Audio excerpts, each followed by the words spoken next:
Assalamualaikum warahmatullahi wabarakatuh. Alhamdulillahirabbil alamin wa bihi nasta'in wa ala umuri dunya waddin. Wassalatu wassalamu ala asyrafil anbiya'i wal mursalin sayyidina wa maulana Muhammad wa ala alihi washabihi ajma'in. Amma ba'd. Selamat pagi semuanya. Terima kasih sudah bergabung di kelas Inspirasi Ramadan, informasi seputar gizi dan psikologi di bulan Ramadan. Perkenalkan, nama saya Konsieta Masda Azahra yang akan memandu jalannya acara pada pagi hari ini.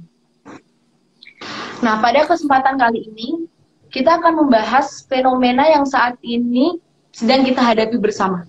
Masuknya virus corona ke Indonesia dan penyebaran yang cukup pesat, sehingga menyebabkan kita untuk di rumah aja, work from home atau kuliah daring.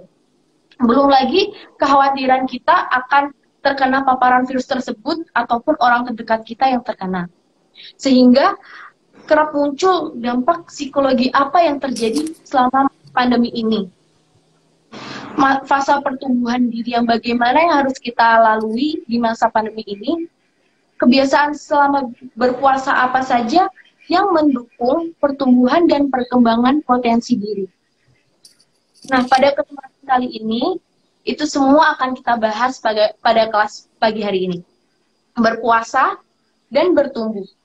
Menjadikan puasa sebagai upaya mengelola dampak psikologis COVID-19. Bersama pemateri yang sangat luar biasa, Ibu Luki Ade Sesiani, SPC MC Psikolog. Beliau lahir di Semarang tanggal 2 Desember 1985 dan kini ibu dari 2 orang anak. Pendidikan terakhir beliau Fakultas Psikologi Universitas Gadjah Mada Yogyakarta dan saat ini beliau dosen psikologi di Fakultas Psikologi dan Kesehatan serta psikolog WHPDC Wali Songo Health and Professional Development Center. Selanjutnya, saya persilahkan kepada Ibu Luki untuk menyampaikan materinya.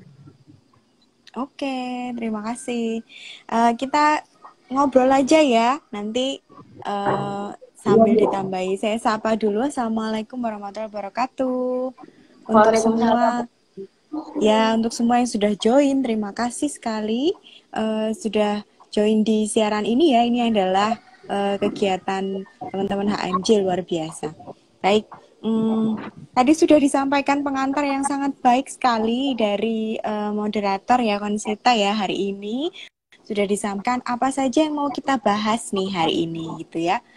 Nah, tadi Konsieta sebutkan ya, pertama kita mau bahas soal dampak psikologis yang bisa terjadi di masa pandemi seperti sekarang. Nah, kalau Konsieta sendiri ngerasain yang seperti apa? Saya merasakan waktu yang awal-awal ketakutan, Bu. Ketakutan ya. Terus? Dan sekarang saya lihat lebih banyak orang yang lebih membantu sesama seperti itu, Bu. Yang awalnya panikan untuk panik buying, membeli apa-apa saja, dan sekarang lebih kayak saling berbagi seperti itu, Bu. Ya, itu luar biasa ya. Ada perubahan juga di masyarakat ya, dan nggak cuma diri kita sendiri. Nah, yang mau saya ajak teman-teman untuk sharing, karena kita semua sekarang berada di situasi yang sama ya. Ini adalah situasi yang baru dan nggak ada semua orang nggak mau menghadapi ini ya kan, nggak ada orang yang kepengen kayak gini ya kan. Hal-hal yang kita alami, kesulitan dalam menyesuaikan diri itu tentu dialami oleh semua orang dan itu wajar karena memang kondisinya sama sekali baru dan itu perubahan yang mendadak ya. Tiba-tiba kita harus dituntut untuk tidak berkegiatan di luar rumah, membatasi segala hal yang biasanya udah jadi kebiasaan kita. Nah, saya berbagi dengan teman-teman. Saya yakin yang sudah join cukup banyak ya yang sudah join. Nanti boleh langsung menyebutkan atau komen-komen pertanyaannya di komen live ya. Boleh langsung bertanya atau berbagi. Nah, terkait dengan perubahan, itu adalah sesuatu yang harus dihadapi, mau tidak mau ya. Nah, berhubungan dengan perubahan itu juga salah satunya bisa mengakibatkan dampak psikologis. Nah, kita bicara soal dampak psikologis sekarang. Tadi Konsieta sampaikan, Konsieta mengalami ketakutan. Nah, mungkin teman-teman di sini yang join juga merasakan hal yang sama. Takut, cemas gitu ya. Kemudian apa segala sesuatu yang berlebihan. Panic buying itu kan sebetulnya juga hasil atau dampak perilaku dari kecemasan. Nah, karena cemas kehabisan bahan pokok, dia beli banyak-banyak. Cemas kehabisan masker, dia beli banyak-banyak gitu kan. Nah, ini adalah bentuk dari kecemasan sesungguhnya. Nah, di sini saya merangkum bacaan dari beberapa jurnal yang saya temukan, jurnal terkait dengan apa itu namanya COVID-19 ya. Jadi kalau teman-teman mau browsing itu di Science Direct atau Elsevier, Sage Publication, kemudian ResearchGate dan lain-lain, Cambridge, itu semua ngasih akses jurnal gratis yang terkait dengan penelitian yang berhubungan dengan COVID-19 loh. Jadi teman-teman kalau mau tuh jurnalnya bisa diakses gratis banyak sekali. Nah, beberapa yang saya baca, saya rangkum, ini dilakukan oleh ada yang dari Raj Kumar tahun 2020, ada juga dari Wen Jun Chao dan teman-teman ya et al di 2020 ini dari Cina. Jadi Wen Jun Chao ini meneliti dampak psikologis yang dialami oleh mahasiswa. Jadi ini spesifik subjeknya adalah mahasiswa di Cina. Nah, karena ini Cina memang yang pertama kali mendapatkan wabah ini ya. Jadi si Wen Jun Chao dan kawan-kawan ini mengadakan penelitian di sana. Nah, dari penelitian Raj Kumar dan Wen Jun Chao ini saya merangkum beberapa dampak psikologis yang utama adalah kecemasan yang pertama, kemudian ketakutan, dan juga beberapa menunjukkan adanya psikosomatis gitu ya. Nah, yang utama itu sebetulnya kecemasan dan ketakutan. Cemas sama takut tuh bedanya apa ya, Konsita? Masih ingat? Bukan ujian loh ya ini. Ya Bu. Cemas, anxiety kan ya. Ya. Kalau kecemasan itu udah ada di dalam diri kita dari sejak lahir kan. Apa ya begitu? Iya, oke. Iya, Bu. Cemas dan takut itu sebetulnya adalah respon ya, respon terhadap stimulus. Nah, bedanya kalau cemas itu stimulusnya cenderung kadang-kadang tidak rasional ya, yang mestinya tidak perlu ditakuti, tapi dia cemas karena itu gitu ya. Kemudian kalau takut itu lebih pada yang spesifik. Ketakutan itu pada objek yang spesifik. Sementara cemas itu objek yang dia menjadi sasaran dari kecemasan ini itu bisa beragam. Bisa dari sosial, bisa dari diri sendiri, bisa dari lingkungan, bisa dari orang lain dan seterusnya. Tapi kalau ketakutan itu biasanya pada subjek atau pada objek yang spesifik. Misalnya kamu takut ular, kamu takut lapar ya kan, kamu takut mati misalnya gitu ya. Jadi pada subjek yang spesifik. Tapi kalau cemas, kamu katakan cemas, oh itu penyebabnya bisa bermacam-macam ya. Nah, dua hal ini yang kita katakan sebagai dampak psikologis dan harus diwaspadai adalah yang muncul dalam proporsi yang berlebihan. Ya, ingat segala yang berlebihan, baik itu fisik maupun psikologis, itu harus diperhatikan ya. Proporsinya, proporsional enggak ini gitu ya. Ketika takut dia masa takut karena kucing, cuma dengar kata kucing aja udah sangat takut luar biasa, mungkin itu bisa dikategorikan sebagai fobia. Nah, itu berarti sudah sampai pada kategori ukurannya sudah tidak proporsional ya, tidak masuk akal gitu ya, tidak sesuai dengan stimulusnya, tidak imbang, nah tidak proporsional. Nah, itu yang perlu diwaspadai. Nah, begitu pula kecemasan. Cemas yang berlebihan itu bisa berdampak pada simptom depresif. Jadi bisa muncul pada hal-hal yang menunjukkan gejala depresif. Contohnya kehilangan nafsu makan, tidur yang tidak tenang, kualitas tidur yang memburuk gitu ya, sulit tidur, mimpi buruk ya. Jadi pemikiran-pemikiran yang negatif dan terbawa ketika sadar kemudian muncul pula di dalam mimpi gitu misalnya. Nah, ini bisa mengarah pada simptom depresif. Kemudian simptom depresi lainnya juga murung ya, suka mengurung diri gitu ya, kehilangan minat untuk ngapa-ngapain gitu ya, maunya di kamar aja. Bilangnya sama orang tua mau kuliah daring bu gitu, padahal dia ngelamun nggak ngapa-ngapain gitu ya, sedih ya.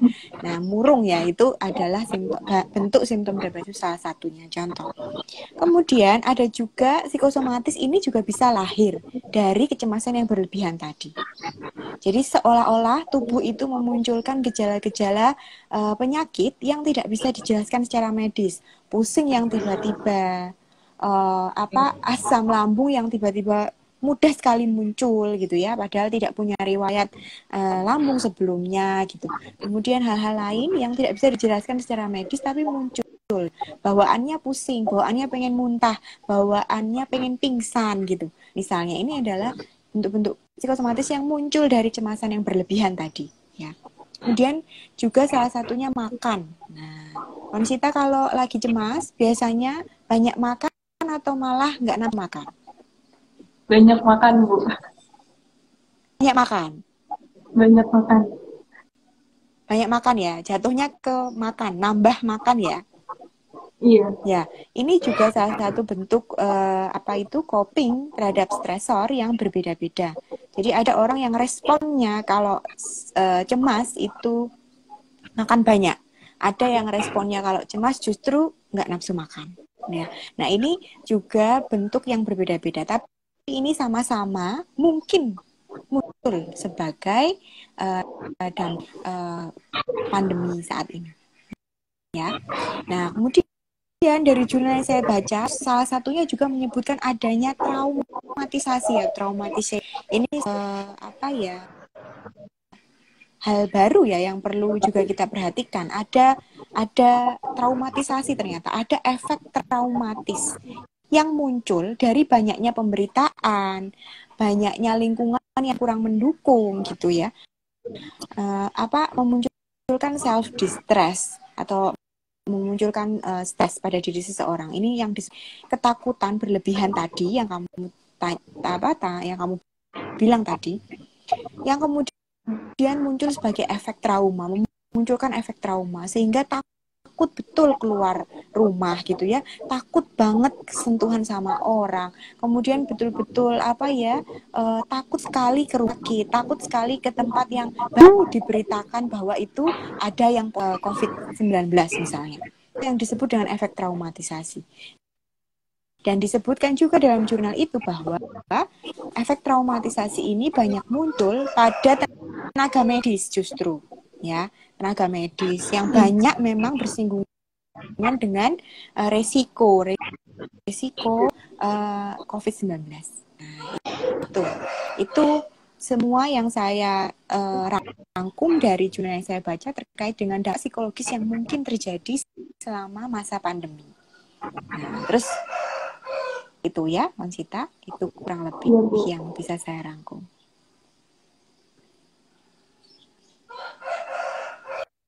Nah, yang kedua kan dikatakan bahwa akibat dari pandemi adalah self growth ya Bu ya.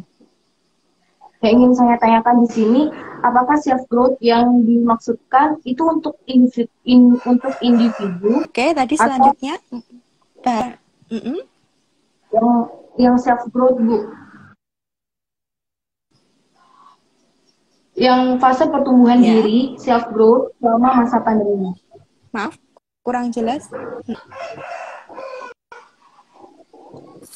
Pertanyaannya?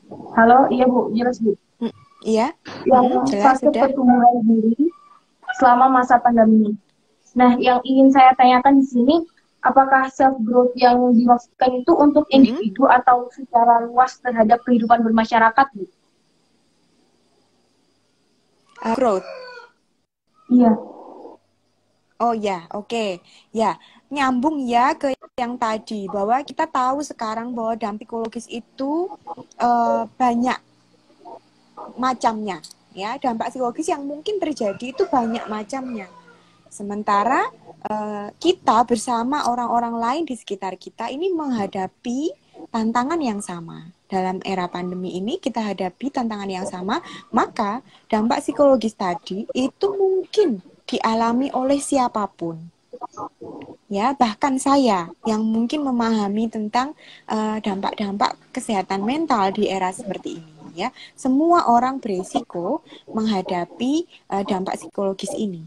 Nah, tapi tingkatan resikonya tentu beda. Ada beberapa yang memang rentan. Nah, kelompok-kelompok rentan ini di masyarakat, kelompok rentan ini yang perlu kita beri dukungan sosial yang lebih adalah salah satunya lansia, kemudian orang-orang yang mengalami kesulitan sosial ekonomi, ya, tingkat sosial ekonomi yang rendah, kemudian orang-orang yang mengalami sakit, ya, orang-orang yang sedang sakit, baik itu sakit fisik maupun mental, termasuk di dalamnya yang memiliki kebutuhan khusus.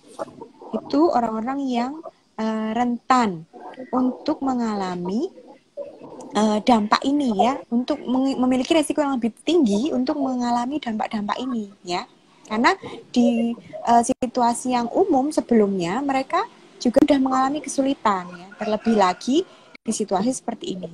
Nah, maka kita sebagai yang memiliki mungkin lebih beruntung kondisinya dibanding yang lain, kita memang harus lebih peduli kayak Konsita bilang tadi. Banyak yang sekarang memunculkan sikap-sikap saling membantu, ya, justru kerekatan sosialnya lebih tinggi, lebih peduli, ya, melihat situasi seperti ini justru lebih peduli, itu bagus sekali. Dan karena memang obat dan antisipasi yang paling anjur untuk menangkal dampak-dampak psikologis ini adalah dukungan sosial. Itu kuncinya. Jadi apapun yang terjadi, berilah dukungan sosial dalam bentuk apapun. Bahkan sesederhana kamu mendengarkan cerita orang lain, mendengarkan keluhan orang lain. Nah, ini adalah bentuk-bentuk dukungan yang bisa kita berikan. Selain pembantuan secara fisik, yaitu self-help, misalnya kesulitan mengurus dirinya, membantu orang sakit yang untuk mengurus dirinya, atau juga bantuan secara material berupa bantuan-bantuan sembako, APD kesehatan, dan seterusnya. Nah, ini adalah bentuk bantuan dan dukungan sosial yang bisa kita berikan untuk yang terdampak, karena pada kenyataannya kita semua terdampak, ya. Itu. Kemudian hubungannya dengan self growth. Kenapa kemudian kita harus berperan dalam hal ini? Untuk bisa memberi dukungan sosial, kita sendiri juga harus lebih memahami kondisi kita dulu. Saat ini kita pada fase apa, ya? Ini saya kutip, sumbernya saya kutip dari viral sih ini sebetulnya di sosial media, ya. Mungkin teman-teman juga pernah lihat ada ilustrasi grafik, salah satunya diterjemahkan oleh guru saya, Bu Anastasia Ediati. Ini adalah zona bertumbuh atau zona self growth, ya, self growth, tahapan pertumbuhan di masa pandemi. Nah, yang pertama, orang itu akan umumnya mengalami fase ketakutan, seperti Konsita tadi mengatakan, awalnya takut, Bu, gitu, ya. Biasanya seseorang itu tadi panik di masker berlebihan, banyak-banyak. Kemudian menyampaikan keluhan dan takutnya sama orang lain. Saya takut loh, kamu hati-hati loh, misalnya. Kalau ngasih pesen kan, awas loh, jangan keluar-keluar, hati-hati. Sekarang lagi ini loh, dan seterusnya. Jadi yang kamu bagi ke orang lain, bentuk komunikasimu itu adalah menyebar kecemasan dan ketakutan karena kamu sendiri cemas, ya. Ini zona ketakutan, ini fase ketakutan. Kemudian gitu, ya, di rumah tuh merungsung, jaringan, kuliah daring langsung uring-uringan misalnya. Nah, ini juga salah satu ciri fase ketakutan. Sering mengeluh dan informasi tanpa disaring. Nah, ini salah satu ciri-ciri masih pada fase. Kemudian mestinya, karena kita beradaptasi pada perubahan dari fase ketakutan, fase selanjutnya yaitu fase belajar. Fase belajar ini adalah tahap di mana kita mulai melihat dan mengembangkan persepsi yang lebih realistis terhadap apa yang terjadi dan yang kita alami.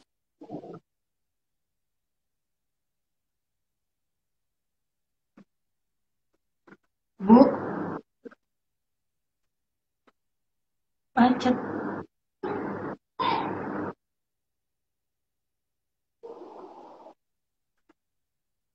Oke. Coba Ibu mendengar suara saya, Bu.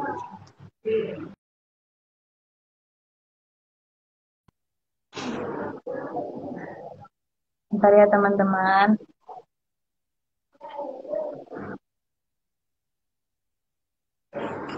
Ibu Lukinya.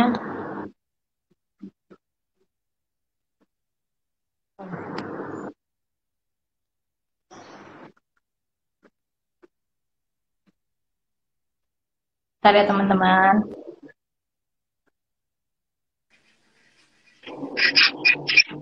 Bisa diterima? Ibu.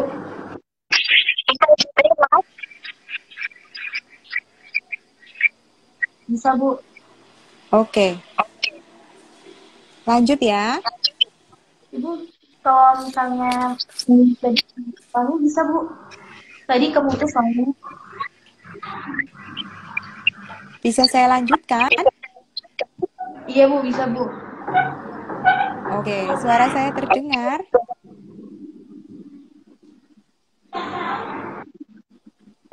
Gimana, Bu? Terdengar suara saya? Terdengar, Bu. Oke, baik. Saya lanjutkan ya. Tadi setelah dari fase ketakutan, kita bisa masuk pada fase belajar.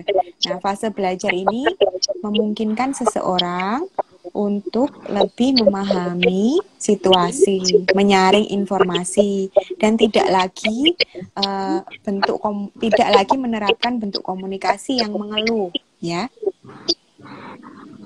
Oke, ada yang bilang ini gangguan audio. Apakah sudah bisa didengar? Sudah, Bu, tapi agak putus-putus gitu, Bu. Oke, saya perlambat gitu ya. Saya perlambat ya. Aduh, gimana ini?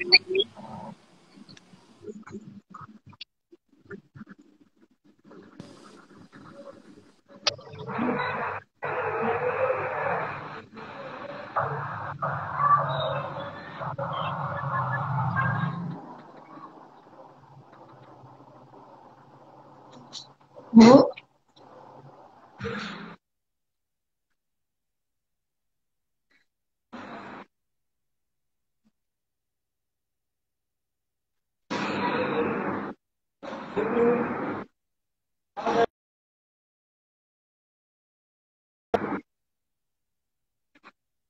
Bentar ya, teman-teman.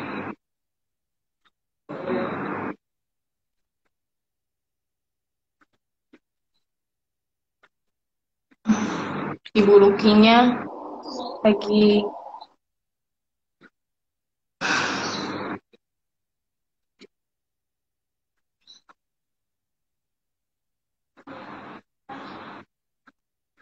bentar ya.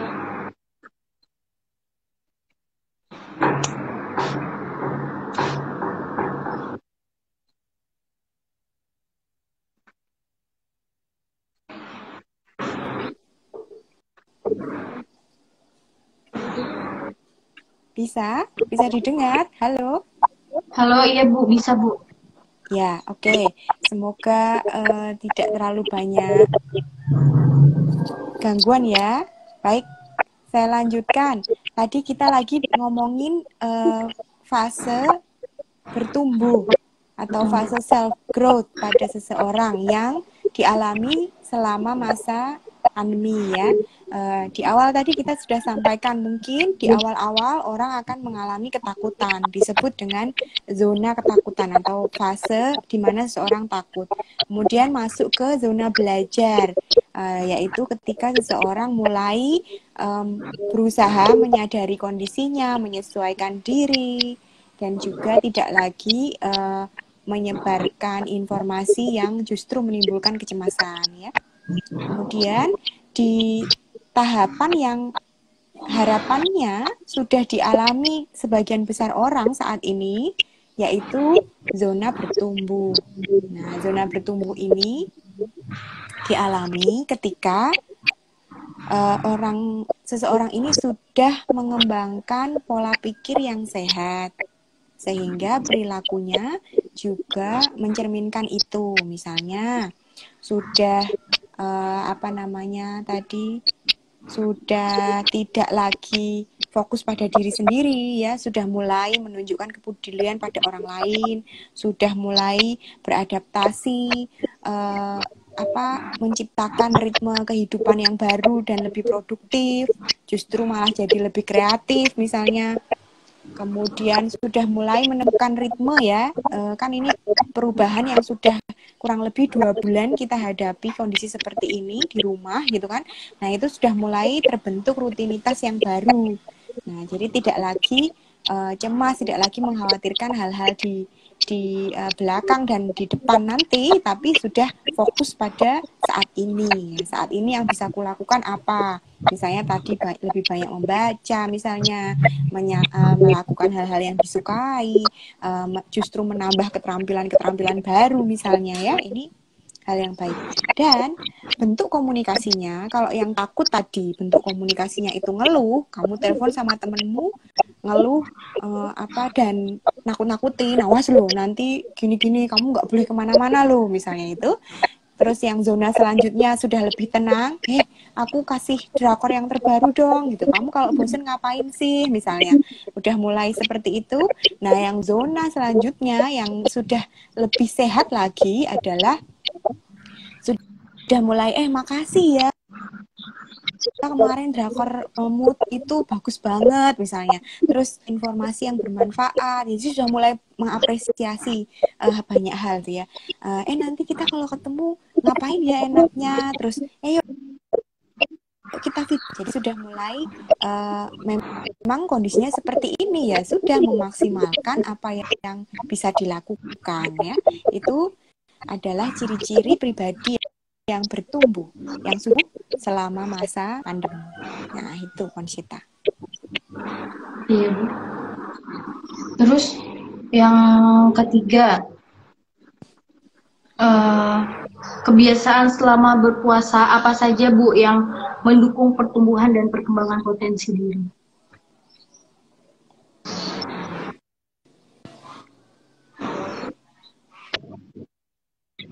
Ibu? Iya, halo? Halo?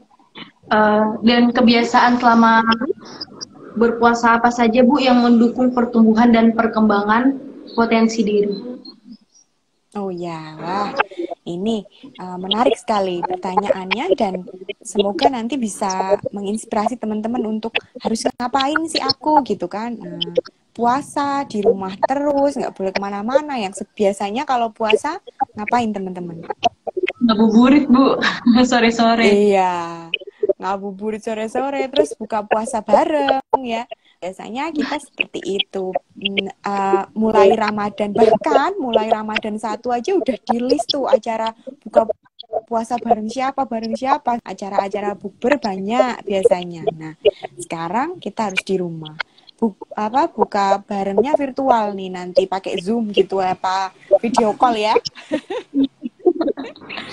Ya, itu perubahan yang juga harus kita alami, dan pribadi yang berkeberatan dengan hal seperti itu ya. Jadi ya sudah dinikmati saja, malah mungkin bisa mengambil hikmahnya, tidak boros misalnya ya, tidak justru pengeluaran bisa lebih dikontrol ya. Kalau dulu setiap minggu itu harus buka bersama atau iuran untuk buka bersama dan lain-lain, sekarang ya di rumah gitu ya, memasak sendiri malah mungkin. Nah, misalnya ini salah satu hikmah yang bisa diambil.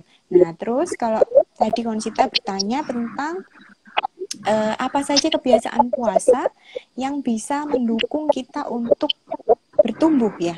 Oke. Kalau puasa itu biasanya kita ngapain, Konsita? Keutamaan atau keistimewaan yang kita dapatkan selama puasa apa saja itu biasanya? Dilatih untuk menahan nafsu, Bu. Menahan hawa nafsu, menahan diri ya. Intinya adalah menahan diri. Nah, menahan diri ini adalah istilah yang mudah diucapkan, tapi tidak selalu mudah dilakukan. Setuju nggak? Setuju, Bu. Ya. Nah, mudah banget ngomongnya, menahan diri. Kamu harus menahan diri. Oh, itu mudah sekali disampaikan, tapi tidak selalu mudah dilakukan. Mengapa saya katakan begitu? Karena menahan diri itu adalah juga suatu keterampilan yang melibatkan keterampilan mental juga, melibatkan keterampilan psikologis juga, ya. Menahan diri itu melibatkan banyak komponen baik secara afektif, kognitif, dan juga psikomotorik yang tentunya ditentukan oleh mental skill kita ya, keterampilan mental kita, keterampilan psikologis seseorang. Memang betul yang disampaikan bahwa menahan diri itu adalah salah satu anjuran yang harus dilakukan, dan juga anjuran dan juga tujuan dari berpuasa itu sendiri. Perlu mampu menahan diri. Kalau kemarin di diskusi yang sebelumnya dengan teman-teman Gizi, Bu Fitria juga menjelaskan tentang hal ini, bagaimana kita perlu mengendalikan diri, karena pada dasarnya dalam bulan puasa, organ tubuh kita juga diminta istirahat.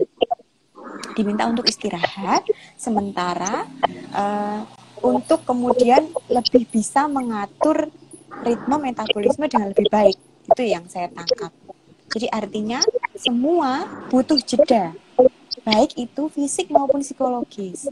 Organ-organ fisik kita yang berperan dalam pencernaan terutama, itu ketika puasa banyak istirahat, banyak jeda. Tapi istirahat ini bukan untuk bermalasan. Nah, itulah kenapa puasa itu nggak bikin lemes. Tuh, jadi malah justru kesempatan untuk detoksifikasi itu tadi ya, yang disebutkan juga oleh Bu Fitria kemarin. Ini saya kaitkannya dengan psikologis. Kalau fisik itu kita ngomongin organ pencernaan, dalam psikologi kita bicara fungsi otak. Fungsi otak di sini juga beristirahat, ya, beristirahat juga selama kita berpuasa. Asalkan kita mampu menahan diri tadi. Nah, menahan diri yang seperti apa, Bu, dalam psikologi ya? Ini yang saya mau jelaskan. Nah, menahan diri artinya kita itu mengontrol, mengendalikan pengaruh pikiran, dalam hal ini pikiran-pikiran yang banyak sekali bermunculan itu dalam ketika puasa, karena kita dianjurkan untuk menahan diri, kita jadi lebih mudah menyaring pikiran yang negatif dan pikiran yang positif. Ini adalah dampak positif dari pengendalian diri secara kognitif tadi. Ya, saya bicara satu persatu dulu, pengendalian diri secara kognitif. Prosesnya seperti itu, kognitif dulu. Nah, kognitif seperti itu prosesnya. Kita jadi nyaring mana yang pikiran positif dan negatif, termasuk menyaring outputnya. Nah, kalau selama ini banyak dengar berita yang memunculkan pikiran negatif, kita nyaring itu. Jadi kita ambil berita yang positif atau makna positif dari suatu berita yang tertentu kita baca. Mungkin memang berita-berita tertentu itu memang juga menunjukkan hal-hal menakutkan ya. Nah, misalnya itu kita menyaring itu secara kognitif, kita melakukan hal itu. Kemudian secara afektif atau secara emosional, kita juga melakukan pengendalian diri, yang artinya kita mengendalikan emosi. Sebelum saya jelaskan mengendalikan emosi, psikomotorik dulu ya. Psikomotorik itu mengendalikan perilaku. Jelas, kita mengendalikan perilaku ya gimana kalau puasa itu kan juga memang mungkin gerakannya lebih lambat. Terus di kamar aja gulang-guling sana sini itu kan, terus juga kita mengurangi aktivitas fisik ya, walaupun sebetulnya dalam berpuasa juga tetap dianjurkan berolahraga ya, kendali psikomotorik. Nah, kemudian tadi masuk ke yang yang ingin saya bahas lebih banyak ini, pengendalian emosional atau afektif ya, pengendalian emosional. Nah, apa sih pengendalian emosional? Kalau dalam psikologi kita lazim menyebutnya regulasi emosi. Pernah dengar ya, regulasi emosi. Nah, regulasi emosi itu tidak orientasinya tidak semata pada hasilnya, yaitu emosi yang ditahan atau dikendalikan, berhasil dikendalikan. Sebelum bisa mengendalikan emosi itu, tahapannya. Nah, dan beruntungnya, ini salah satu keutamaan puasa adalah kita diberi waktu lebih banyak untuk menggunakan tools ini. Saya sebut tools ya, alat atau sarana. Sarana regulasi emosi dan teknik regulasi emosi. Jadi puasa itu memberikan kita sarana, waktu, dan juga teknik regulasi emosi yang luar biasa. Apa saja itu? Contohnya, yang pertama, kita diberi waktu lebih banyak untuk merefleksi diri, merenung, ya, berkontemplasi. Kita jadi lebih punya banyak waktu. Karena kita terkondisi ya untuk seperti itu. Suasana di bulan Ramadan pun walaupun kita lakukan sepenuhnya di rumah, itu tetap kita merasakan ambience-nya. Nah, kita merasakan suasana berpuasa yang khusyuk ya. Itu malah kegiatan lain di luar ini justru kita kesempatan berefleksi, untuk berkontemplasi, merefleksi apa yang sudah kita jalani, mengoreksi kesalahan-kesalahan yang kita lakukan, dan menyusun untuk menjadi pribadi yang lebih baik. Ini adalah sebuah kesempatan untuk merenung. Kemudian yang kedua, tools-nya. Kita dikasih tool, sarana, kita diberi sarana untuk melakukan regulasi emosi. Sarana regulasi emosi yang kaitannya juga dengan teknik regulasi emosi, kita menyebut dengan mindfulness. Mindfulness teknik. Ini yang salah satu yang paling banyak dikenal orang dan yang paling banyak digunakan mungkin dan praktis ya untuk kita lakukan sebagai sarana meregulasi emosi, sebagai tools, teknik untuk meregulasi emosi. Mindfulness. Nah, mungkin kita pernah dengar juga ya mindfulness ini ya. Mindfulness. Apa sih mindfulness itu? Kondisi yang mindful itu yang seperti apa? Nah, kondisi mindful adalah kondisi di mana seseorang itu berpusat pada dirinya sendiri, memikirkan hanya dirinya sendiri, bukan memikirkan diri sendiri artian negatif seperti egois, bukan, tapi lebih pada menilik diri sendiri ya, banyak proses internal, fokus pada proses internal dirinya sendiri, termasuk di dalamnya fokus pada kondisi here now, kini dan saat ini, di sini dan saat ini, here and now. Itu adalah salah satu kunci ketika kita menyebut mindfulness. Ya, mindfulness itu adalah teknik untuk fokus pada apa yang terjadi pada diri sendiri, kini dan saat ini. Tujuannya apa? Untuk memberi jeda tadi. Nah, misal, katakan kamu ngetik huruf kamu ketik terus nggak ada spasinya, kira-kira bisa dibaca nggak? Bisa dibaca atau ruwet? Ruwet. Nah, begitu pula dengan seseorang, pemikiran seseorang, psikologi seseorang. Kalau terlalu banyak hal yang dialami, terlalu banyak hal yang dipikirkan, akan jadi ruwet. Maka perlu jeda, perlu spasi itu. Itu kenapa ada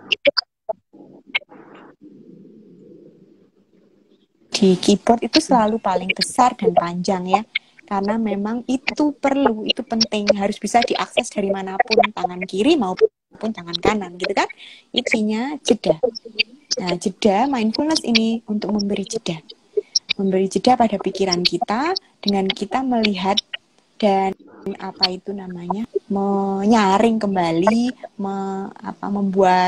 membuat perenungan, kemudian kita menilik, mengamati lebih dalam apa saja yang jadi dalam pikiran kita. Itu yang disebut dengan mindfulness. Nah, saya sambungkan dengan tools dan tekniknya tadi. selama berpuasa kita jadi punya banyak waktu untuk beribadah, ya kan? Dan itu memang salah satu keutamaan puasa di bulan suci Ramadan. Bagi yang banyak beribadah dijanjikan banyak pahala dan seterusnya. Ya, saya tidak memiliki kapasitas untuk bicara tentang hadis dan ayat dan seterusnya, tapi saya akan melihat dari penerapannya.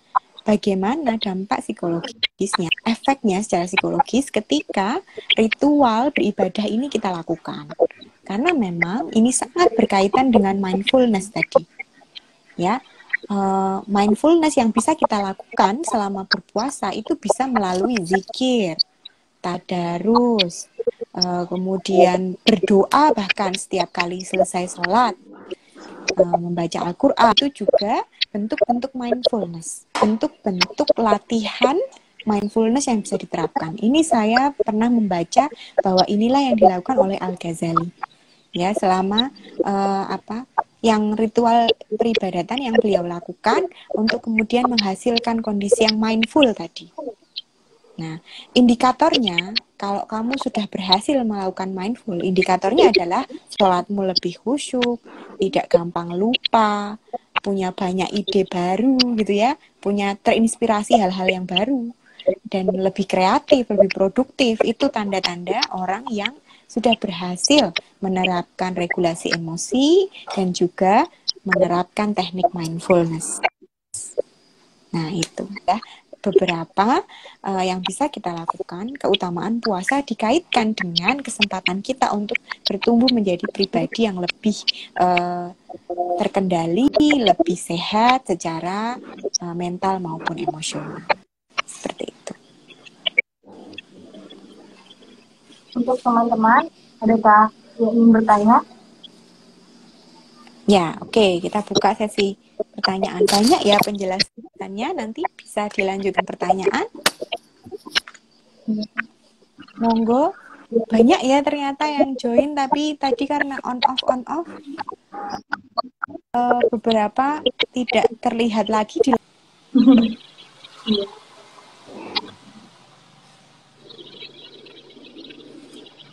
Siapa ini? Saya ikut lihat ya. Ini ada mungkin dari atas saya. Oh, masih muncul semua. Siapa saja yang sudah join? Kelas saya ini banyak ya. Banyak, Bu.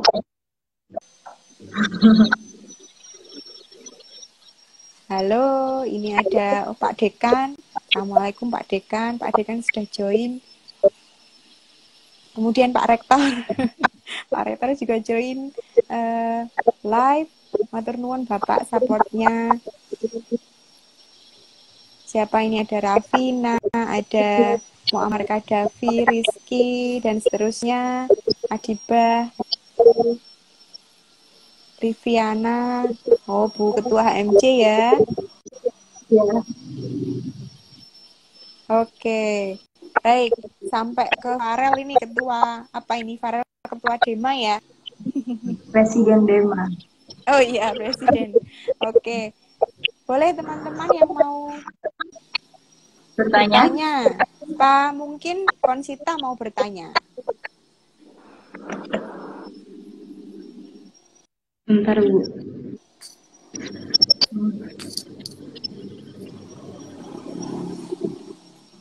Bagi yang tadi Ibu udah katakan kan, yang kalau misalnya ada orang yang panik kayak gitu, kita mengingat begitu gitu. Kita harus Ya, gimana? Sorry, gimana? Orang yang panik, iya. Kita kalau misalnya dia mau cerita ke kita harus menjadi pendengar yang baik dan kita bisa menenangkan dia kan gitu. Itu terjadi kepada ibu saya, Bu. Ibu saya dan terkena kayak gejala-gejala psikomatis seperti itu, Bu. Kayak tenggorokan sakit, sesak nafas, gejala-gejala dari COVID itu, Bu. Terus saya hanya menenangkan, dan kalau saya mau minta ke rumah sakit, ya udah diantar ke rumah sakit gitu. Dan akhirnya ternyata itu hanya kepanikan semata doang, Bu. Jadi kayak gitu. Iya. Iya, terus yang kamu tanyakan? Yang saya tanyakan kalau misalnya kan dampak psikologis kan ada yang paling dominan baik negatif maupun positif, itu gimana cara kita menghadapinya, Bu? Hmm, Dari psikologis. oke. Mm-mm-mm. Terutama yang dampak negatif ya.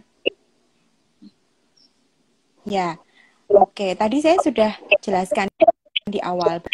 Kuncinya adalah memberi dukungan sosial tadi, memberi dukungan.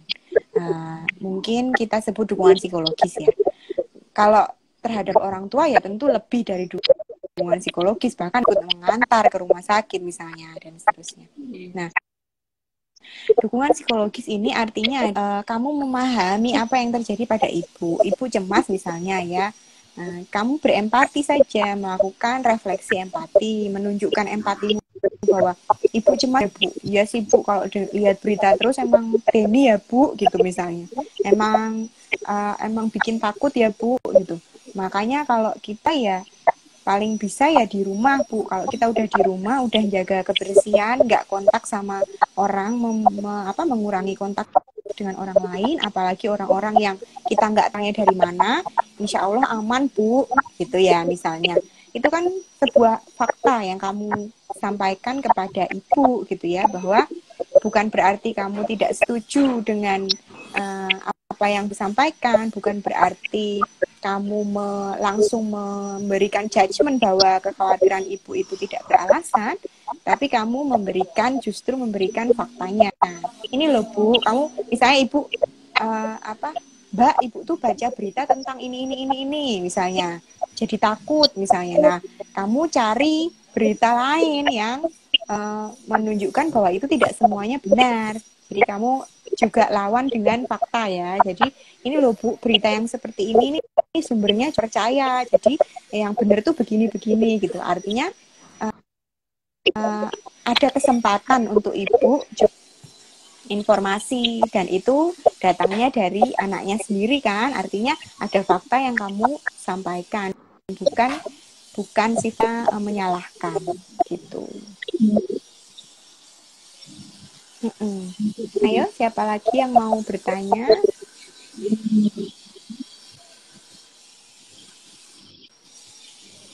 Oh, ini ada guru saya juga, Bu Anita. Kemudian banyak ya yang online, ada teman-teman kan sejawat juga beberapa. Baik, siapa lagi yang mau bertanya? No, mungkin saya yang tanya deh sama Konsita daripada sepi ya. Nah, kalau Konsita sendiri, kamu menilai dirimu sendiri itu sudah pada tahap mana? Apakah kamu sudah cukup menunjukkan fase bertumbuh tadi? Saya udah sepertinya saya merasa sendiri saya sudah di tahap belajar, fase belajar, Bu. Masih di tahap belajar ya, tahap belajar. Jadi belum sepenuhnya misalnya menghasilkan hal yang baru gitu, belum ya. Tapi Udah. nah udah kan, berarti sudah memasuki fase bertumbuh ya. Oh iya Bu, udah nyoba hal baru kayak masak-masak kayak gitu Bu. Wah, itu keren tuh. Apalagi keterampilan baru yang Terus masakan ngerajut apa itu yang sebelum pernah kamu masak? kayak cake-cake kayak gitu Bu, kue-kue. Oh, baking ya. Wah, itu seru banget gitu ya. Nah, ini salah satu bentuk fase bertumbuh ya. Kita jadi punya keterampilan baru, mencoba hal baru yang sebelumnya kita belum pernah. Iya. Nah, mungkin kalau komunikasi, dalam hal komunikasi kamu merasakan apa dengan teman-temanmu, misalnya perubahan-perubahan dalam interaksi dan komunikasi dengan teman-teman seperti apa? Lebih akrab Bu, selama ini lebih dekat gitu karena kangen gitu, kangen sama teman-teman, kangen Lebih kuliah Bu. kangen ya. Iya, kangen kuliah Iya, Bu. kangen kuliah. Oke, nah ini ada pertanyaan ini, tolong dibacakan. Ibu izin bertanya, dampak dari kecemasan ini kan juga bisa menyebabkan overthinking ya Bu, terutama teman-teman Mm-mm. struktur atas ibu. Di tengah ketidakpastian ini Bu, bagaimana meminimalisirnya? Oke, sebentar ini baterai saya kayaknya mau habis apa gimana? Ntar ya, saya sambil pasang. Iya Bu.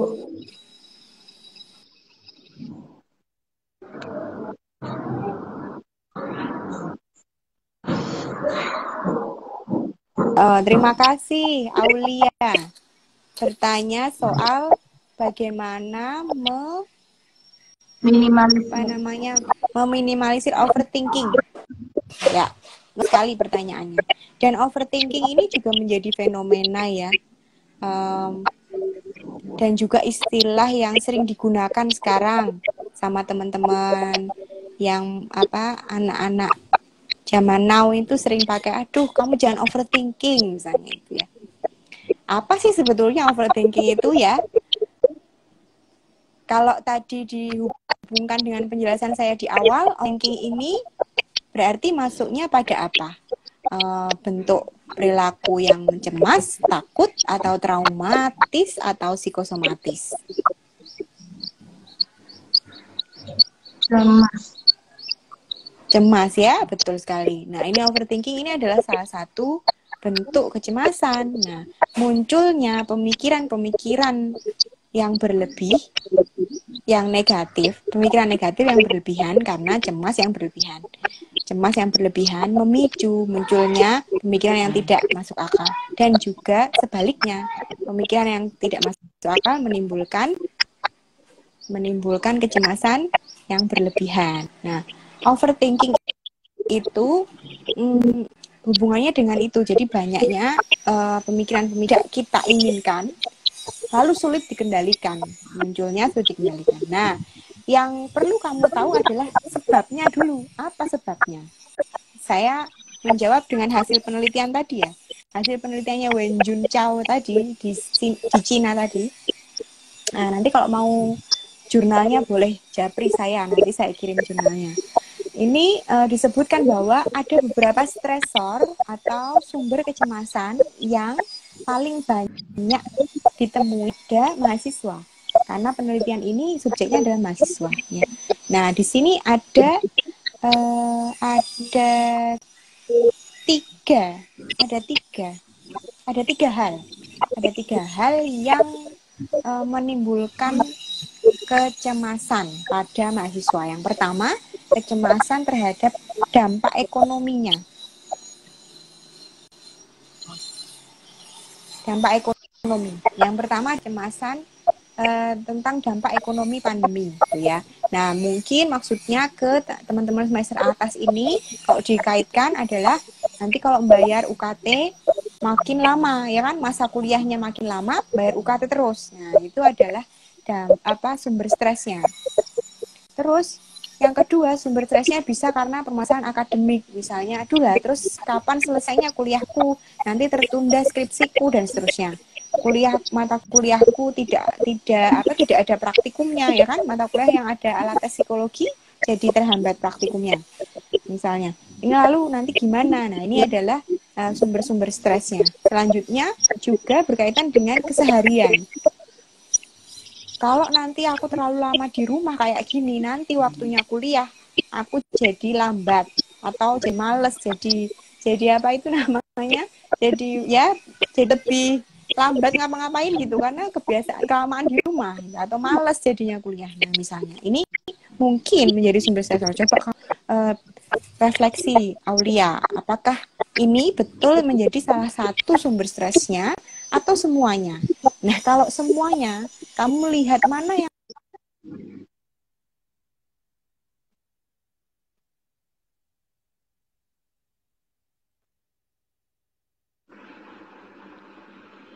Ini aku atau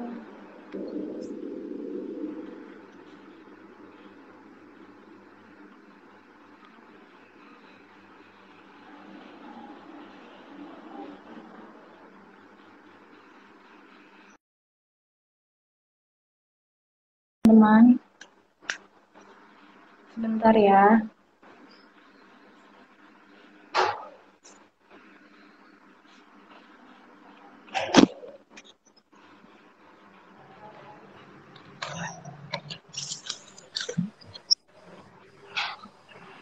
Halo. Halo ya, Bu. Ya. Nah, overthinking itu mungkin negatif overthinking maksudnya ya. Nah, kalau banyak pemikiran negatif yang dialami tadi, kamu temukan dulu sumbernya yang mana. Setelah itu kamu melakukan rasionalisasi. Lakukan rasionalisasi artinya apa alternatif solusinya. Kamu bersiap atas kemungkinan yang terbaik maupun yang terburuk. Itu tujuannya sebenarnya tidak semata-mata menyelesaikan masalahmu, karena nanti yang menyelesaikan masalahmu itu ditentukan waktu nanti pada akhirnya baru tahu. Misalnya kayak persoalan UKT lah, gimana ya sekarang ya cuma bisa bayar aja misalnya, jadi tidak ada solusinya sebelum benar-benar dialami kan gitu. Nah, itu diserahkan pada waktu, tapi kamu bisa mengelola dirimu sendiri untuk menyiapkan kemungkinan-kemungkinan yang terjadi. Nah, dengan mencoba untuk merasionalisasi tadi, kamu bisa mendapatkan gambaran yang lebih jelas tentang masalahmu. Ya, mungkin dulu. Ya, Mbak. Yang kedua ada pertanyaan dari Indriani _8. Punya kerabat. Dia habis pulang kemarin dari merantau, tetapi saat di rumah dia cenderung tertubuh di kamar terus padahal sudah punya istri, bahkan dia nggak mau. Bagaimana solusinya? Oke. Nah, kembali lagi setiap permasalahan sebelum mencari solusi, kita harus memahami permasalahannya terlebih dahulu. Nah, kerabatmu ini karena dari rantau, apa yang terjadi di rantaunya? Apakah memang ada resiko untuk membawa gejala COVID? Kan berarti malah dia memiliki kesadaran untuk melakukan karantina diri sendiri. Atau ada penyebab lain, bisa jadi yang bersangkutan ini juga memiliki kecemasan terkait nanti saya seterusnya gimana ya, kalau ini pekerjaannya nanti saya kehilangan pekerjaan misalnya. Nah, ini kan suatu kondisi kecemasan dan pemikiran yang belum tentu benar, tapi sudah berdampak pada perilakunya, sehingga berdampak juga pada relasi sosial terhadap keluarga kan gitu. Nah, perlu ditanyakan dulu penyebabnya apa, dan mungkin dari keluarga bentuk dukungan sosial yang bisa diberikan. Bentuk dukungannya adalah keluarga yang bisa diberikan itu adalah lebih pada ajakan untuk melakukan hal-hal yang disenangi misalnya, atau membicarakan hal-hal yang tidak selalu berhubungan dengan permasalahan.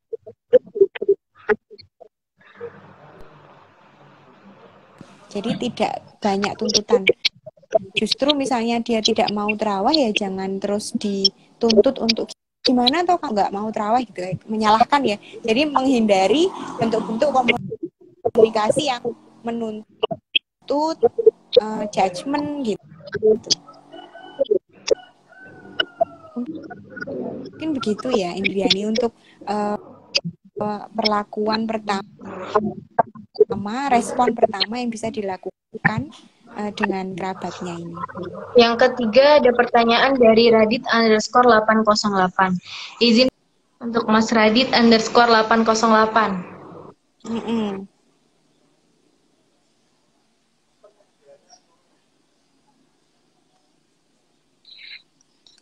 Tadi kayaknya saya ingat tadi pertanyaannya. Kayaknya apakah berita-berita itu mendukung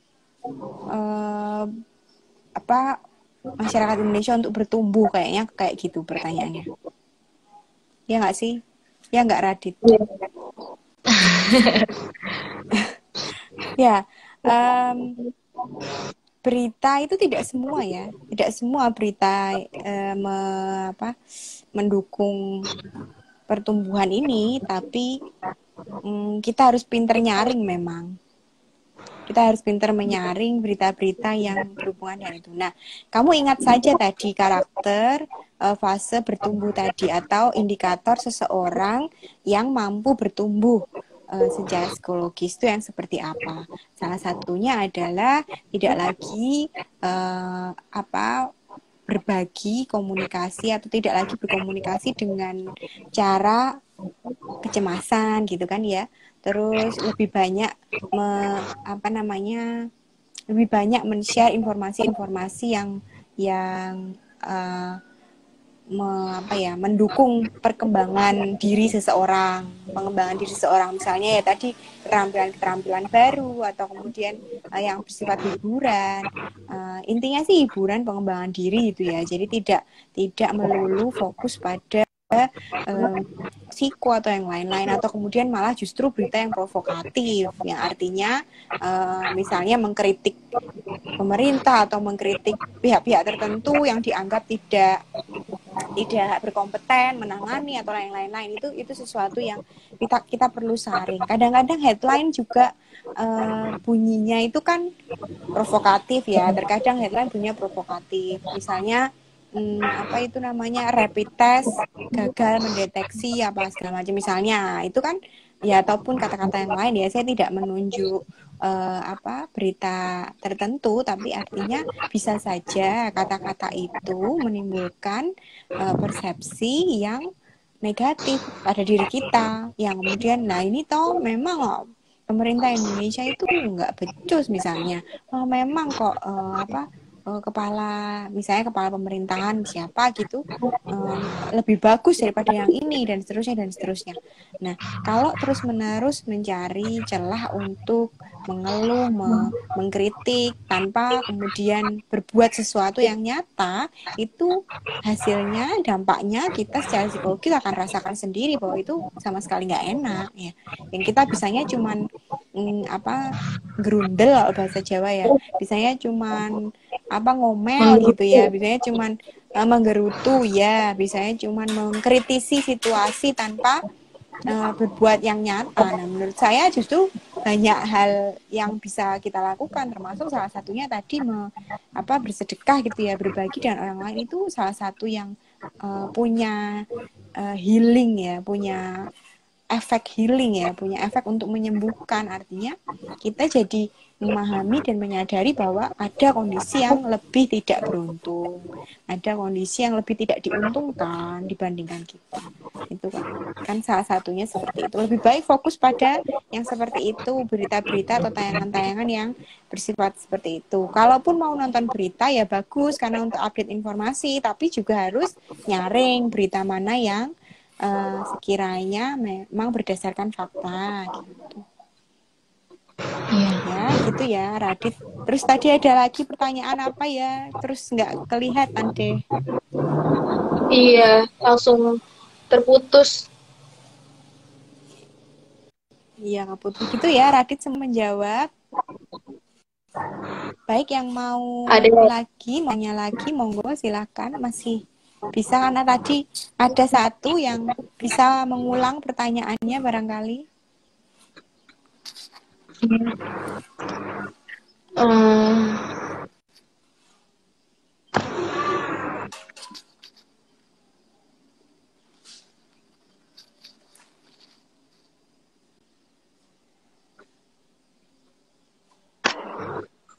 Apakah ada yang ingin bertanya?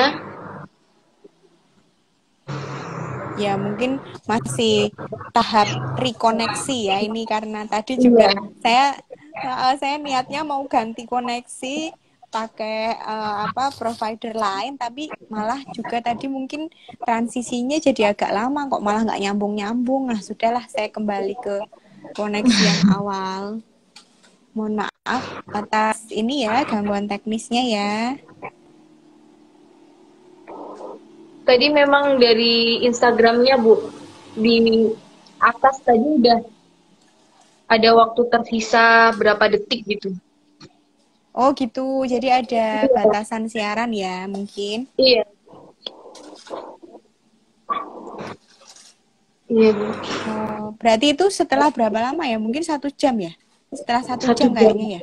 Iya, Oh ya, sepertinya. berarti oke, berarti batasan siaran 1 jam mungkin nanti untuk narasumber yang lain bisa diarahkan Oh selama iya. 1 jam atau memang sesi tanya jawabnya dipisah mungkin gitu. Oh iya. Ya udah. Untuk kelas inspirasi Ramadan pada pagi hari ini, apa masih ada yang ingin bertanya? Belum, sampai ini belum ada. Tadi lo mohon maaf banget ya yang tadi bertanya jadi belum terjawab.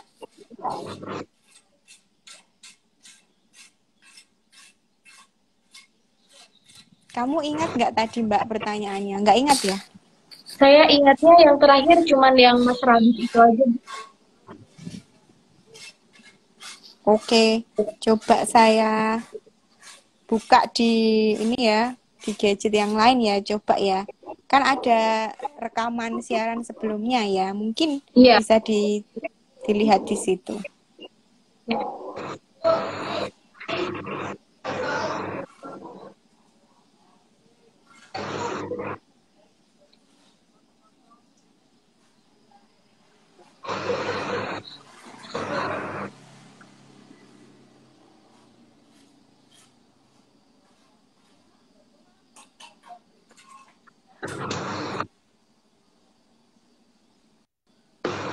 Untuk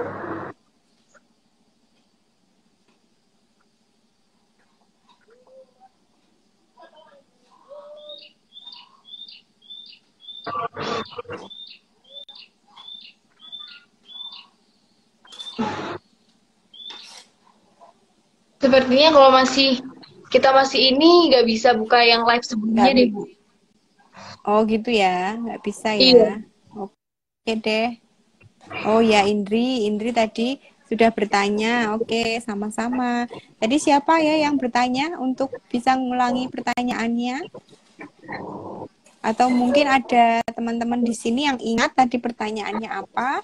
Bisa dituliskan kembali untuk saya jawab mungkin. Kalau yang tadi yang saya ingat yang Aulia itu tentang Mm-mm. overthinking tadi ya, Bu. Dan bagaimana cara mengatasinya kalau yang Aulia tadi. Kalau yang Mm-mm, eh ya, tadi sudah terjawab ya. ya, kalau yang Mbak Indriani itu yang tentang saudaranya yang mengurung diri karena habis dari pergi merantau. Yang itu, Bu. Iya. Dan yang terakhir yang saya ingat hanya tiga itu tadi, Bu, yang bertanya. Saudaranya. Mm-mm, mm-mm, Iya. ya, betul. Rantau ya. Mm-mm, Iya. Dan yang mm-mm. ketiga dari yang Mas Radit itu tadi, Bu. Terus tadi yang jawab ya. Iya, udah terjawab semua.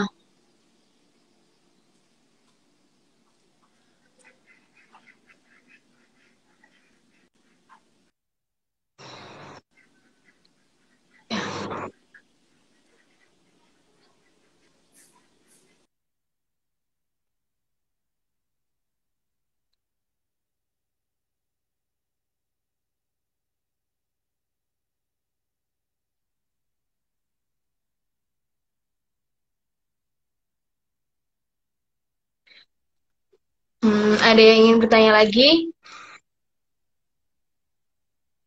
Jika tidak ada, eh,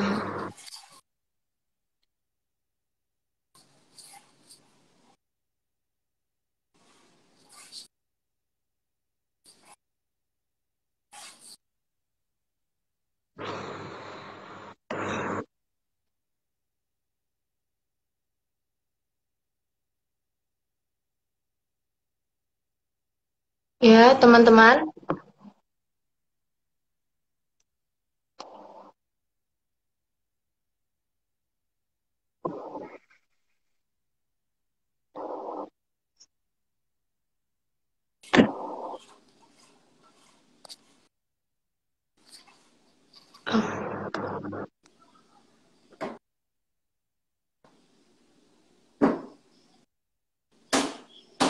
Eh, Ibu, Ibu Luki,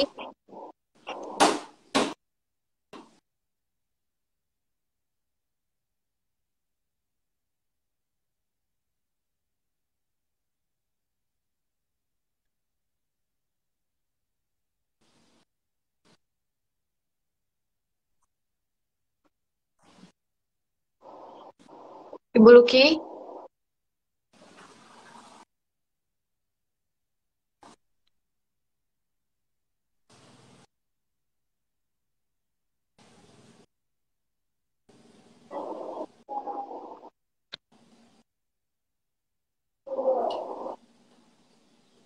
karena sudah tidak ada lagi yang bertanya, Bu, apakah kelas ini bisa saya tutup?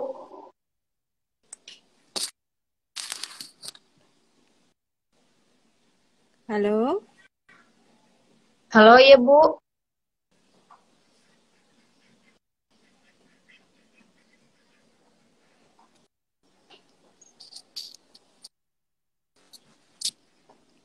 Halo? Halo, Bu.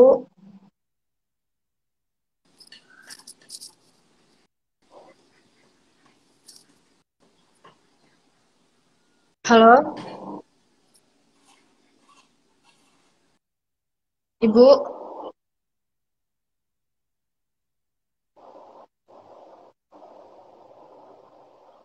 Nah,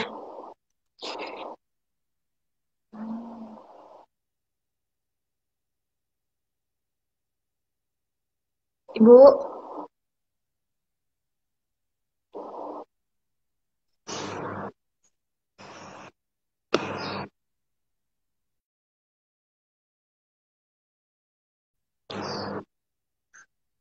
sebentar ya.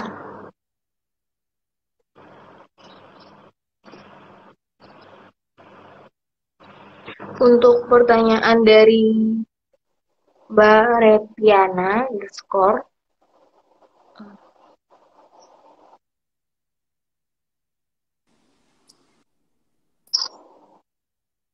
Halo, Ibu. Halo, Ibu Luki.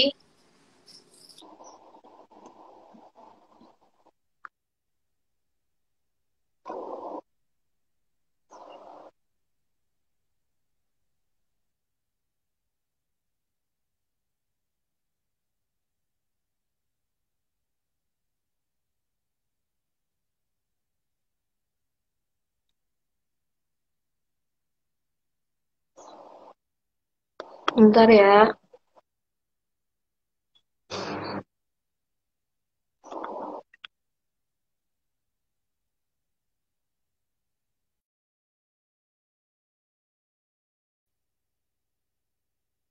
Hmm.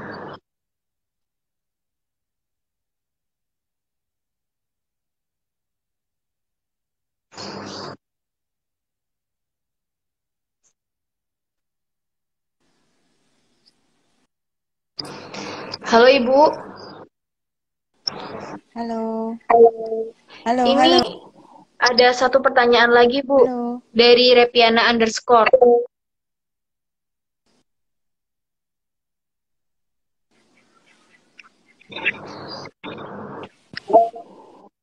Iya, Bu. Halo. Halo, Bu. Halo? Halo. Dengar Terdengar, Bu. suara saya, Mbak? Dengar, Bu.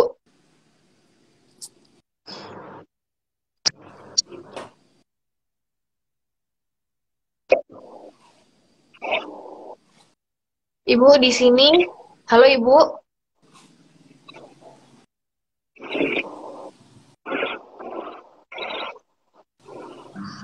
Halo, Bu Luki.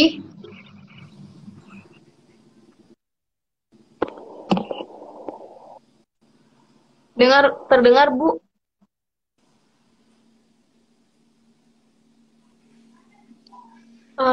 Maaf untuk audio Bulky nggak terdengar di sini. Halo? Halo, iya. Di sini ada pertanyaan lagi, Bu. Halo? Dengar suaranya? Dari Repiana Oh, underscore. terdengar? Terdengar suara saya? Dengar, Bu. Terdengar suara Dengar, saya? Bu. Oke, oke. Di sini ada pertanyaan dari Repiana underscore. Bagaimana cara mengoptimalkan manfaat psikologis berpuasa selama Ramadan, Bu?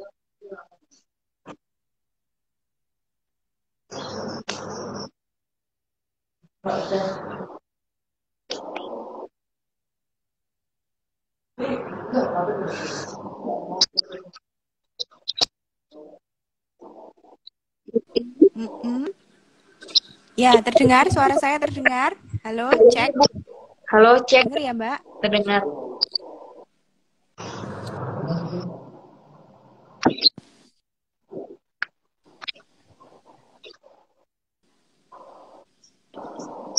Halo, Bu. Bisa dengar? Dengar, Bu. Oke. Saya jawab ya. Sebelum Iya, Bu. mumpung koneksinya bagus ini. Ya. Bagaimana cara mengoptimalkan manfaat psikologis selama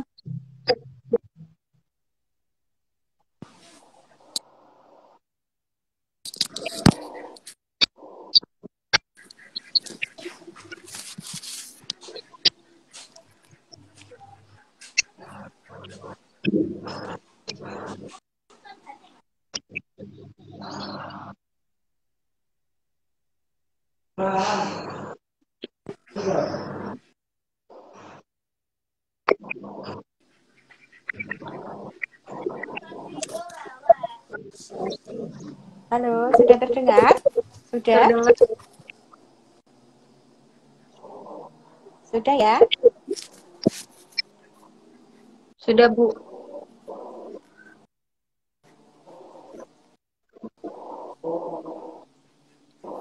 Saya ulang pertanyaannya ya, Bu.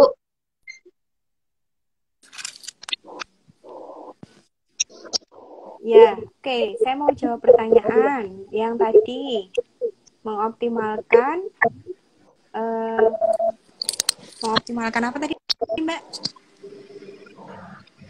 Mengoptimalkan Manfaat psikologis. Oke. Sebetulnya kuncinya untuk mengoptimalkan manfaat adalah apakah kamu melakukan ibadah itu apapun bentuknya ya. Rutinitasmu selama berpuasa itu apapun bentuknya. Apakah kamu melakukan. Jadi kuncinya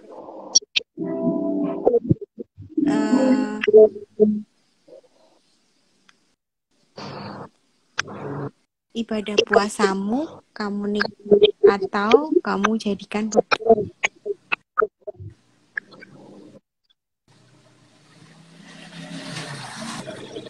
kamu jalani puasamu itu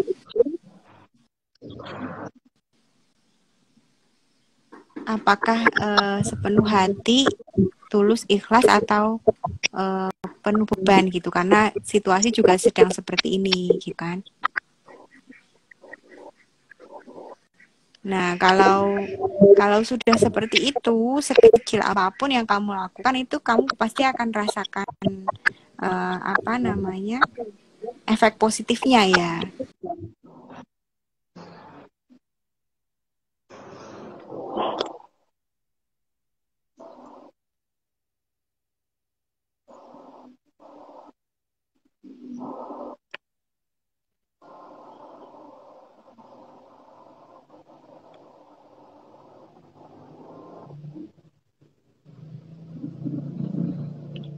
Mohon maaf ya, teman-teman.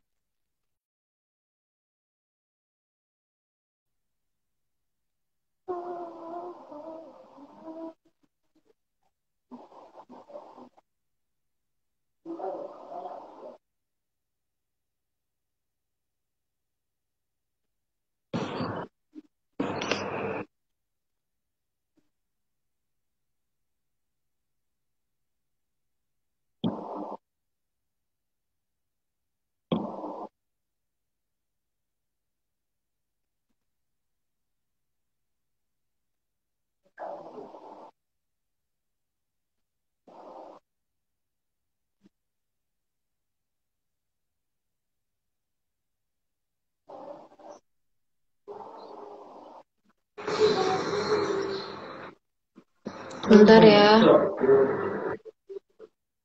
Hai.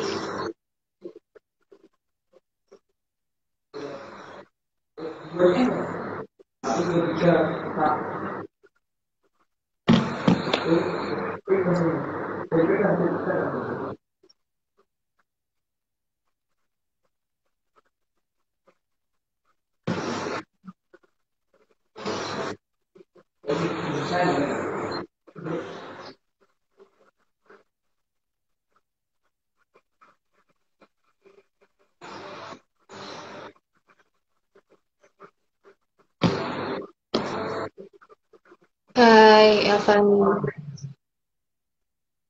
Bentar ya.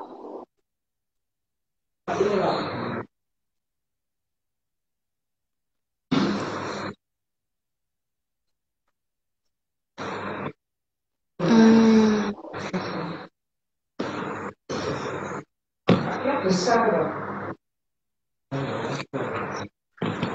sambil nunggu ibunya.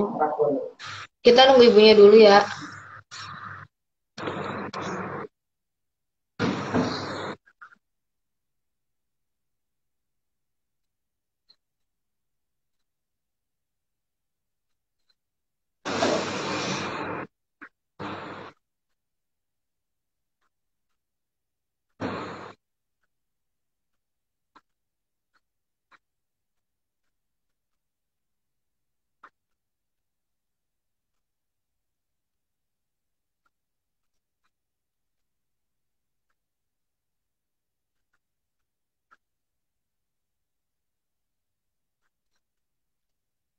Hmm.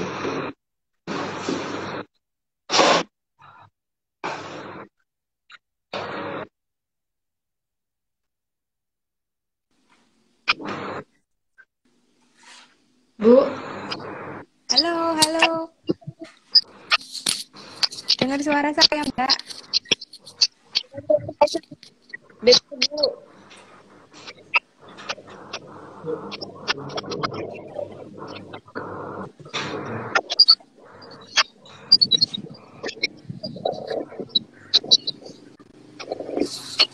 Dengar suara saya ya? Iya Bu, dengar. Oke. Kabar terima jelas? Suaranya jelas? Jelas Bu. Oke, alhamdulillah. Baik, saya lanjut. Tadi pertanyaannya kan untuk mengoptimalkan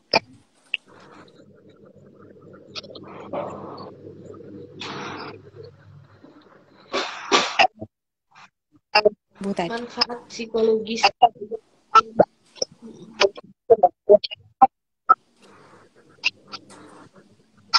Ya, mati lagi, kita ingat lagi tadi penjelasannya.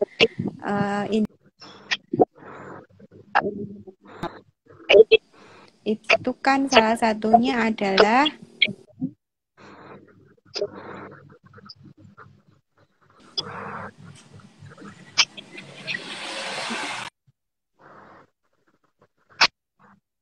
apresiasi orang lain, juga mengapresiasi kondisi menerima gitu. Nah, hal seperti ini hanya bisa selama berpuasa kita fokus pada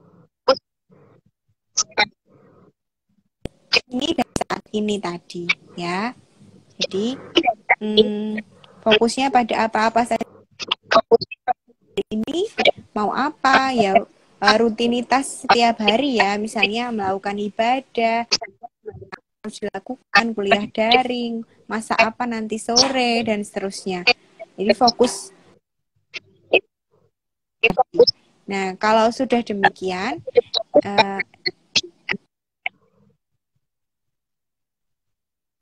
kebiasaan positif yang juga mendukung kita melakukan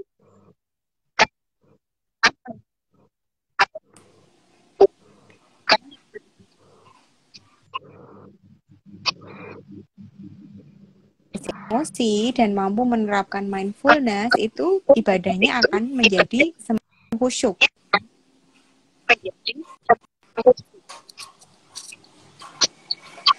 Itu salah satu dampak positif yang bisa kita optimalkan ya selama berpuasa dan juga selama kita bertumbuh menghadapi situasi ini. Iya, Bu. Oke. Terima kasih, Bu. Ya, sudah tidak ada pertanyaan lagi ya.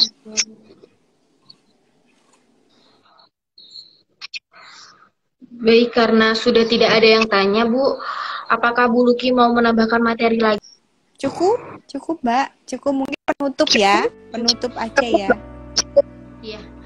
Jika tidak, mari kita sudahi kelas berbagi kita pada pagi hari ini. Terima kasih buat semuanya yang telah bergabung. Maaf apabila kesalahan kata, baik disengaja maupun tidak. Wassalamualaikum warahmatullahi wabarakatuh. Ya, alhamdulillah. Amin. Wassalamualaikum warahmatullahi wabarakatuh. Terima kasih semuanya. Terima kasih semuanya.